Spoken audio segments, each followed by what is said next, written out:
Hi friends, welcome to my channel TV ಕಥೆಗಳು. ಬನ್ನಿ, Karna serial ಇವತ್ತಿನ ಸಂಚಿಕೆ ಏನಾಗುತ್ತೆ ಅಂತ ನೋಡ್ಕೊಂಬರೋಣ. ನೀವೇನಾದರೂ ನಮ್ಮ ಚಾನಲ್ನ ಫಸ್ಟ್ ಟೈಮ್ ನೋಡೋದಾದರೆ ಲೈಕ್ ಮಾಡಿ, ಶೇರ್ ಮಾಡಿ ಮತ್ತು ಸಬ್ಸ್ಕ್ರೈಬ್ ಮಾಡಿ. ರಮೇಶ್ ಅವರು ಕೂಡ ಇಲ್ಲಿ ಒಂದು ದೊಡ್ಡದೊಂದು ಪ್ಲ್ಯಾನನ್ನು ಮಾಡಿರ್ತಾರೆ. ಏನಂದರೆ, ಇಲ್ಲಿ ನಾಳೆ ಒಂದು ನಿಮಗೆ ಸರ್ಪ್ರೈಸ್ ಇದೆ. ನೀವೆಲ್ಲರೂ ಕೂಡ ಅದನ್ನು ನೋಡಿ ತುಂಬಾ ಖುಷಿಯಾಗಿರ್ತೀರ.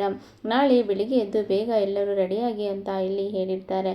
ಸಂಜಯ್ ಅವರಿಗೂ ಕೂಡ ಇಲ್ಲಿ ಬರಲಿಕ್ಕೆ ಹೇಳ್ತಾರೆ. ಅವರು ನಾನು ಬರೋದಿಲ್ಲ ಅಂತ ಇಲ್ಲಿ ಹೇಳ್ತಿರುವಾಗ, ನೀನು ಬರುವಾಗ ತುಂಬಾ ಖುಷಿ ಆಗ್ತೀಯಾ ಅಂತ ಹೇಳಿ ರಮೇಶ್ ಅವರು ಕೂಡ ಇಂಡೈರೆಕ್ಟ್ ಆಗಿ ಈ ಕಡೆ ಸಂಜಯ್ ಅವರಿಗೆ ಕೂಡ ಹೇಳಿರ್ತಾರೆ. ಹಾಗೆ ನೀವೆಲ್ಲ ಏನೋ ಪ್ಲ್ಯಾನ್ ಮಾಡಿದ್ದೀರಾ ಅಂದರೆ ಬರಲೇಬೇಕಲ್ಲ ಅಂತ ಹೇಳಿ ಸಂಜಯ್ ಅವರು ಕೂಡ ಇಲ್ಲಿ ಹೊರಟು ಬರ್ತಾರೆ. ಹಾಗೆ ಮನೆಯವರೆಲ್ಲರೂ ಕೂಡ ಏನು ವಿಶೇಷ ಇರ್ಬೋದು ಮತ್ತು ಏನು ಸರ್ಪ್ರೈಸ್ ಇರ್ಬೋದು ಅಂತ ಹೇಳಿ ಕಾಯ್ತಾ ಇರ್ತಾರೆ. ಮತ್ತು ರಮೇಶ್ ಅವರು ಕೂಡ ಒಂದು ದೊಡ್ಡ ಮನೆಗೆ ಅಲ್ಲಿ ಕರ್ಕೊಂಡು ಹೋಗ್ತಾರೆ. ಶಾಂತಿ ಅಮ್ಮನಿಗೆ ಕೂಡ ಇಲ್ಲಿ ಬೀಗವನ್ನು ಕೊಡ್ತಾರೆ. ಹಾಗೆ ಎಲ್ಲರೂ ಕೂಡ ತುಂಬಾ ಬೇಜಾರಾಗ್ತಾರೆ. ಮತ್ತೆ ನೋಡಿ, ನಿಮಗೋಸ್ಕರ ಒಂದು ಮನೆಯನ್ನು ನಾನು ಕಟ್ಟಿಸಿದ್ದೇನೆ, ಕರ್ಣನಿಲಯ ಚೆನ್ನಾಗಿದೆ ಅಲ್ಲ ಅಂತ ಹೇಳಿ ತುಂಬಾ ಖುಷಿಯಲ್ಲಿ ಇರ್ತಾರೆ. ಮತ್ತು ನಯನತಾರ ಸಂಜಯ್ ಅವರು ಕೂಡ ಸಪ್ರೇಟ್ ಮನೆಯನ್ನು ನೋಡಿ ಅವರಿಗೂ ತುಂಬಾ ಖುಷಿ ಆಗುತ್ತೆ. ಆದರೆ ನಿಧಿ, ನಿತ್ಯ ಕುಟುಂಬದವರೆಲ್ಲರಿಗೂ ಕೂಡ ಇಲ್ಲಿ ತುಂಬಾ ದುಃಖ ಆಗ್ತಾ ಇರುತ್ತೆ. ಆದರೂ ಕೂಡ ಮನೆಗೆ ಎಂಟ್ರಿ ಕೊಟ್ಟು ಪೂಜೆ ಎಲ್ಲ ಮಾಡಿಸ್ಬೇಕು ಅಂತ ಇಲ್ಲಿ ಹೇಳ್ತಾ ಇರ್ತಾರೆ. ಪುರೋಹಿತರನ್ನು ಕರೆಸಿರ್ತಾರೆ. ಯಾರು ಇದಕ್ಕೆ ಪೂಜೆ ಮಾಡೋದು ಅಂತ ಇಲ್ಲಿ ಹೇಳುವಾಗ, ಮತ್ತೆ ಯಾರು ಪೂಜೆ ಮಾಡೋದು, ನಮ್ಮ ನಿತ್ಯ ಮತ್ತು ಕರ್ಣ ಅಂತ ಹೇಳಿ ಅವರನ್ನು ಹೇಳಿರ್ತಾರೆ. ಮತ್ತು ಈ ಕಡೆ ಕರ್ಣ ಅವರು ಕೂಡ ತನ್ನ ತಾಯಿ ಹತ್ರ ಕೂಡ ಇಲ್ಲಿ ಹೇಳ್ತಾ ಇರ್ತಾರೆ, ನಿಧಿ ಮತ್ತು ನನ್ನನ್ನು ದೂರ ಮಾಡಲಿಕ್ಕೆ ಈ ರೀತಿಯಾಗಿ ಪ್ಲ್ಯಾನ್ ಮಾಡಿದ್ದಾರೆ ಅಂತ ಇಲ್ಲಿ ಹೇಳ್ತಾರೆ. ಆಗ ಕರ್ಣ ತಾಯಿಯವರು ಕೂಡ ಇಲ್ಲಿ ಹೇಳ್ತಾರೆ, ನಿನ್ನ ತಂದೆ ಏನು ಕೆಲಸ ಮಾಡೋಕ್ಕೂ ಏಸೋದಿಲ್ಲ. ಅವನು ನಿಮ್ಮನ್ನು ದೂರ ಮಾಡಲಿಕ್ಕೆ ಏನಾದರೂ ಮಾಡೇ ಮಾಡ್ತಾನೆ. ಅವರು ಏನು ಪ್ಲ್ಯಾನ್ ಮಾಡಿದ್ದಾರೆ ಅಂತ ನೀನು ಚೆನ್ನಾಗಿ ತಿಳ್ಕೋಬೇಕು ಕರ್ಣ. ಅವರಿಗೆ ಸರಿಯಾಗಿ ಬುದ್ಧಿ ಕಲಿಸ್ಬೇಕು ಅಂತ ಇಲ್ಲಿ ಹೇಳ್ತಾ ಇರ್ತಾರೆ.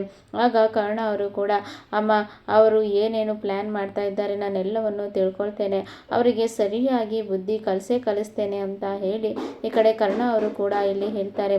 ಮತ್ತು ಇಲ್ಲಿ ಪೂಜೆ ಎಲ್ಲ ಕೂಡ ಇಲ್ಲಿ ಮುಗಿಯುತ್ತೆ. ಹಾಗೆ ರಮೇಶ್ ಅವರು ಕೂಡ ಇಲ್ಲಿ ಹೇಳ್ತಾ ಇರ್ತಾರೆ, ನಿಧಿ ಮತ್ತು ಶಾಂತಿಯವರೇ, ನಮ್ಮ ಮನೆಯವರಿಂದ ನಿಮಗೆ ತುಂಬಾ ತೊಂದರೆ ಆಗ್ತಿದೆ. ಆದ್ದರಿಂದ ನಿಮಗೆ ಈ ರೀತಿಯಾಗಿ ನಾನು ವ್ಯವಸ್ಥೆ ಮಾಡಿದ್ದೇನೆ. ನೀವು ಇಲ್ಲಿ ಯಾರದೇ ತೊಂದರೆ ಇಲ್ಲದೆ ಆರಾಮಾಗಿ ಇರ್ಬೋದು. ನೀವು ಇನ್ನೊಂದು 2 ದಿನಗಳಲ್ಲಿ ಈ ಮನೆಗೆ ಶಿಫ್ಟ್ ಆಗಿ ಅಂತ ಇಲ್ಲಿ ಹೇಳ್ತಾರೆ. ಆದರೆ ಈ ಕಡೆ ಬಂಗಾರಿ ಅಮ್ಮ ಅವರು ಕೂಡ ಹೇಳ್ತಾರೆ, ರಮೇಶ, ಅವರು ನಮ್ಮನೆಯಲ್ಲೇ ಇರ್ತಿದ್ರಲ್ಲ, ನೀನು ಯಾಕೆ ಈ ರೀತಿ ಎಲ್ಲ ಮಾಡಿದೆ ಅಂತ ಇಲ್ಲಿ ಹೇಳ್ತಾರೆ. ಮತ್ತು ಕರ್ಣ ಅವರು ಕೂಡ, ಅಪ್ಪ ಹೌದು, ಅಲ್ಲೇ ಇರ್ತಿದ್ರಲ್ಲ, ಯಾಕೆ ಈ ರೀತಿಯಾಗಿ ಮಾಡಿದ್ರಿ ಅಂತ ಇಲ್ಲಿ ಹೇಳ್ತಾರೆ.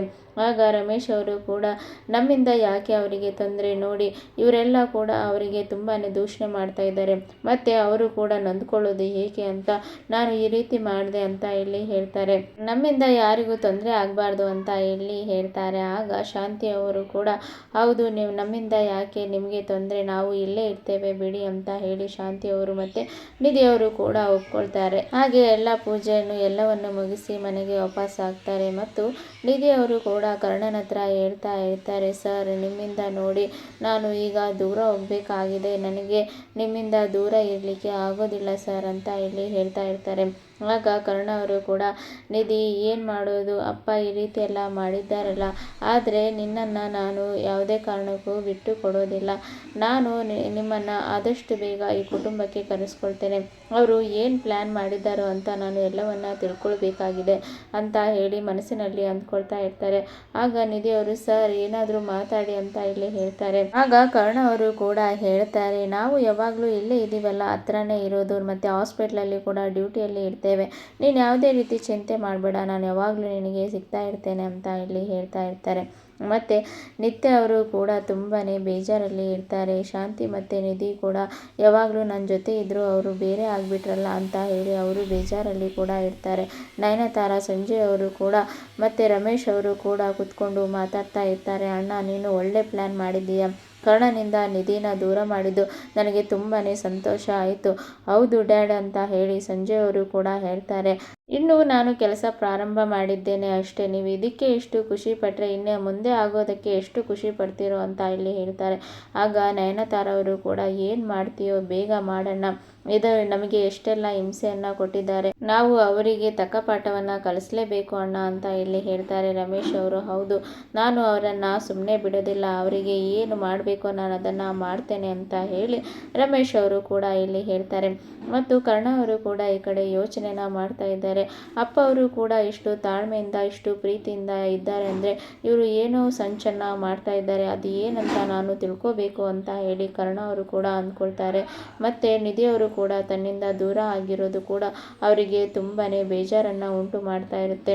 ಮತ್ತು ಈ ಕಡೆ ಹೇಗಾದರೂ ಮಾಡಿ ಇವರು ಏನು ಪ್ಲ್ಯಾನ್ ಮಾಡಿದ್ದಾರೆ ಅಂತ ತಿಳ್ಕೋಬೇಕು ಅಂತ ಹೇಳಿ ಕರ್ಣ ಅವರು ಕೂಡ ಡಿಸೈಡ್ ಮಾಡಿ ಯಶ್ನ ಕೇಳಿದರೆ ಎಲ್ಲ ಗೊತ್ತಾಗುತ್ತೆ, ಅವನಿಂದ ಹೇಗಾದರೂ ಮಾಡಿ ಬಾಯಿ ಬಿಡಿಸ್ಬೇಕು, ಅವನಿಂದ ಯಾರ್ಯಾರು ಈ ರೀತಿ ಎಲ್ಲ ಒಳಸಂಚು ಮಾಡಿದ್ರು ಅಂತ ಒಂದು ಗೊತ್ತಾದರೆ ಎಲ್ಲವೂ ಬೆಳಕಿಗೆ ಬರುತ್ತೆ ಅಂತ ಹೇಳಿ ಕರ್ಣ ಅವರು ಕೂಡ ಅಂದ್ಕೊಳ್ತಾರೆ.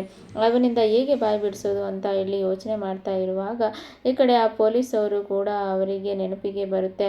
ಆಗ ಈ ಕಡೆ ಪೊಲೀಸ್ ಅವರಿಗೆ ಕೂಡ ಕರ್ಣ ಅವರು ಕೂಡ ಹೆಲ್ಪನ್ನು ಕೇಳ್ತಾರೆ.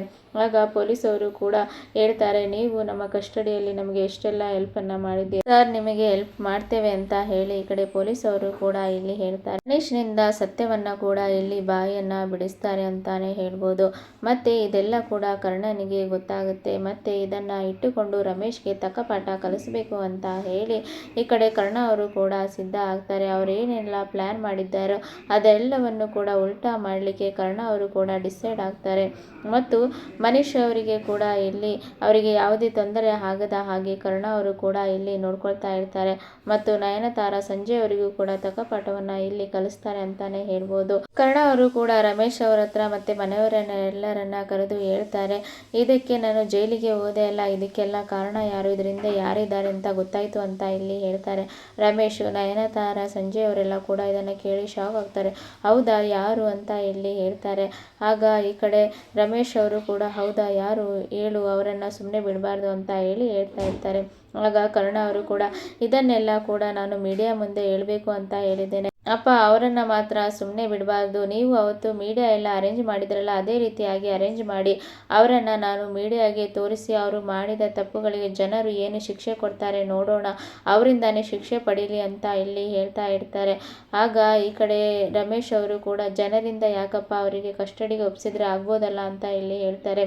ಆಗ ಕರ್ಣ ಅವರು ಕೂಡ ಅವತ್ತು ನನಗೆ ಮಾಡಿದ್ದು ನಿಮಗೆ ನೆನಪಿದೆಯಾ, ಜನರೇ ನನ್ನ ಮೇಲೆ ಯಾವ ರೀತಿಯಾಗಿ ಅರಿದು ಬಂದರು, ಅವರೇ ನನ್ನನ್ನು ಎಲ್ಲಿ ಸಾಯಿಸ್ತಾರೋ ಅಂತ ತಿಳ್ಕೊಂಡ್ಬಿಟ್ಟಿದ್ದೆ ಅಂತ ಇಲ್ಲಿ ಹೇಳ್ತಾ ಇರ್ತಾರೆ. ಅದೇ ರೀತಿ ಅವರಿಗೆ ಇಷ್ಟು ತಪ್ಪು ಮಾಡಿದಾರಲ್ಲ ಅವರಿಗೆ ಜನರೇ ಶಿಕ್ಷೆಯನ್ನು ಕೊಡ್ತಾರೆ ಅಂತ ಇಲ್ಲಿ ಹೇಳ್ತಾರೆ. ಆಗ ರಮೇಶ್, ನಯನತಾರ, ಸಂಜೆ ಅವರು ಕೂಡ ತುಂಬಾ ಭಯದಲ್ಲಿ ಇರ್ತಾರೆ. ಮತ್ತು ಈ ಕಡೆ ಮೀಡಿಯಾ ಎಲ್ಲವನ್ನು ಅರೇಂಜ್ ಮಾಡಿ ಕರ್ಣ ಅವರು ರಮೇಶ್, ನಯನತಾರ ಅವರ ಹೆಸರನ್ನು ಹೇಳ್ತಾರಾ ನೋಡೋಣ ಮುಂದಿನ ಸಂಚಿಕೆಯಲ್ಲಿ. Thank you for watching.